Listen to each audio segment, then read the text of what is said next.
Hola amigo, espero que estés bien. Veux-tu entendre de l'espagnol?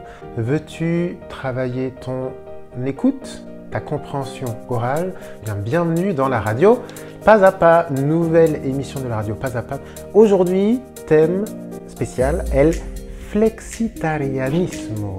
Soy flexitariano y te explico por qué. Je suis flexitarien et je t'explique aujourd'hui pourquoi en espagnol. Je vais vous lire une première fois un texte en traduisant des mots, en faisant des pauses de conjugaison. Donc la première lecture va être lente, à votre portée, à tous. Et puis à la fin, je ferai une deuxième lecture beaucoup plus naturelle, beaucoup plus punchy, un peu plus rapide. Et attention, information super importante, dans la description de cette vidéo, tu retrouveras le texte.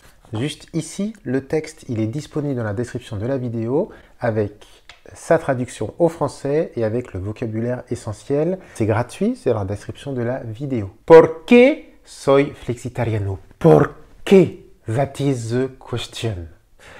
Hola a todos. Hoy quiero hablar de un tema que me interesa mucho, las diferentes maneras de alimentarse y por qué me considero flexitariano. Algunas definiciones. Para empezar, es importante entender algunas palabras, quelques mots.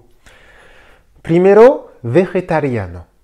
Es una persona que no come carne, de la viande, no come carne, solo come verduras, frutas, granos y a veces huevos o leche. Vegano. Una persona que no come ningún producto, aucun produit, ningún producto de origen animal. Es decir, no come carne, huevos, leche ni queso. Pas de fromage. Flexitariano. Flexitariano. Aquí es donde viene lo interesante.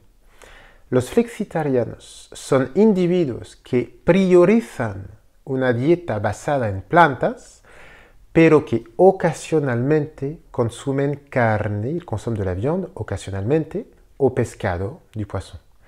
No es una abstención absoluta, sino una elección consciente y flexible. Ok, petite pause. No es una abstención, sino una elección. Attention, mais peut se traduire de deux manières. Mais peut se traduire par pero ou bien sino. Quand je traduis mais par pero, c'est pour ajouter une information. Soy francés, pero hablo espagnol. Sino permet de modifier, de rectifier ce qu'on vient de dire. No soy espagnol, sino francés. ¿Por qué soy flexitariano? ¿Por qué ser flexitariano? Ahora puedes preguntarte por qué alguien es flexitariano. Varias razones motivan esta decisión. Una de las razones, la principal para mí, es el maltrato animal en mataderos, dans les abattoirs. Las imágenes y reportajes sobre estas condiciones me han impactado tanto que a menudo siento un profundo disgusto, une sorte d'écœurement, cuando veo carne cruda. La idea de comprar carne o comerla me hace pensar en estas imágenes, me fait penser à ces images dolorosas que he visto. Petite pause. On va voir du vocabulaire très sympathique aujourd'hui sur tuer. Tuer se dit matar. Et on peut apprendre des familles, n'oubliez pas d'apprendre des familles de mots, donc aujourd'hui une famille très sympathique. Matar, tuer. Un matadero, un abattoir. Una matanza, une tuerie, un massacre. Un matarratas, un tuera. Alors c'est pas comme ça qu'on dit, mais un tuera pour tuer les rats. Un matamoscas, un tue-mouche. Después hay la cuestión del impacto en el medio ambiente. Reducir el consumo, la consommation de carne, de viande, puede disminuir la contaminación. Algunos estudios sugieren que si la mitad de la población adopta una dieta flexitariana, las emisiones de gases de efecto invernadero pueden reducirse en un 25%, y eso es significativo. Se estima que cerca del 14% de la población mundial está adoptando patrones alimenticios flexitarianos es una tendencia global en el mundo occidental. Attention, pour dire un pourcentage en espagnol, on met un article défini devant, ce qu'on ne fait pas en français. 14% de la population mondiale, el 14% de la población mundial. Un modo de vida. El flexitarianismo no es solo sobre reducir el consumo de carne, es una tendencia que busca un equilibrio entre la salud, la sostenibilidad, la durabilité, y el placer de comer. Se han creado movimientos como, por ejemplo, el lunes sin carne, le lundi sans viande, que animan a las personas a omitir productos cárnicos al menos un día a la semana. A pesar de mi tendencia a evitar la carne, admito que no soy 100% estricto. Hay ocasiones en las que sí que consumo carne, pero con conciencia y en general fuera, en el restaurante o en casa de amigos. Petite pause vocabulaire, je me pousse. Petite pause vocabulaire sur la consommation. On voit la famille. La consommation, el consumo. Consommer, consumir. Un consommateur, un consumidor. Et attention, une manière de dire une fois par semaine, una vez a la semana, ou bien una vez por semana. Les deux s'acceptent en espagnol. Conclusión. On se réveille. Conclusión. Para concluir, el flexitarianismo muestra que estamos evolucionando en nuestra relación con la comida. No se trata de restricciones rígidas, sino de decisiones informadas y en conciencia. Y tú, amigo, ¿te sientes identificado con alguna de estas formas de alimentación? Me encantaría conocer tu opinión. Perfecto. Chicos, évidemment, si vous voulez la traduction de ce texte en espagnol et la traduction, je vous rappelle que vous avez dans la description de cette vidéo de quoi télécharger gratuitement ce texte en espagnol, en français, avec le vocabulaire. C'est cadeau, c'est juste en dessous.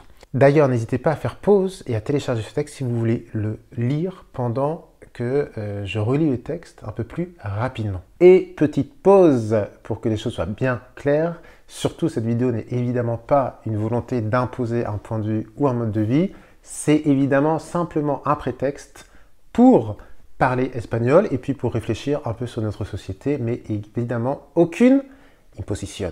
C'est parti pour une lecture du texte beaucoup plus naturelle. Hola a todos. Hoy quiero hablar de un tema que me interesa mucho, las diferentes maneras de alimentarse y por qué me considero flexitariano. Algunas definiciones. Para empezar es importante entender algunas palabras. Primero, vegetariano. Es una persona que no come carne, solo come verduras, frutas, granos y a veces huevos o leche. 2. Vegano.